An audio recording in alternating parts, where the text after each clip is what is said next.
అమ్మమ్మ ఒక రాత్రి చెట్టు కింద కూర్చుని పిల్లలు మరియు యువతులకి కథలు చెప్తున్నారు.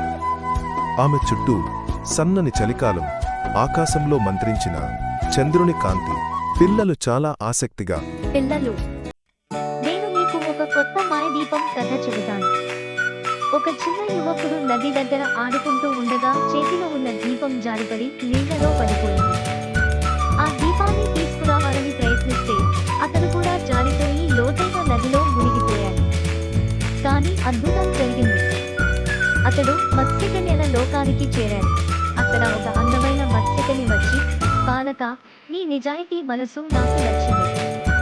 ఈ మాయదీపం తీసుకో, ఇది నీకు శుభం మరియు సంతోషం ఇస్తుంది అని చెప్పింది. యువకుడు ఆ దీపాన్ని తీసుకుని తిరిగి తన గ్రామానికి వచ్చాడు.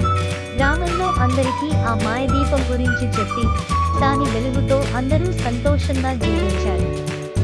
పిల్లలు, ఈ కథ మనకు నేర్పేది ఏమిటంటే, నిజాయితీ, ధైర్యం ఉంటే అదృష్టం మన దగ్గరికి వస్తుంది.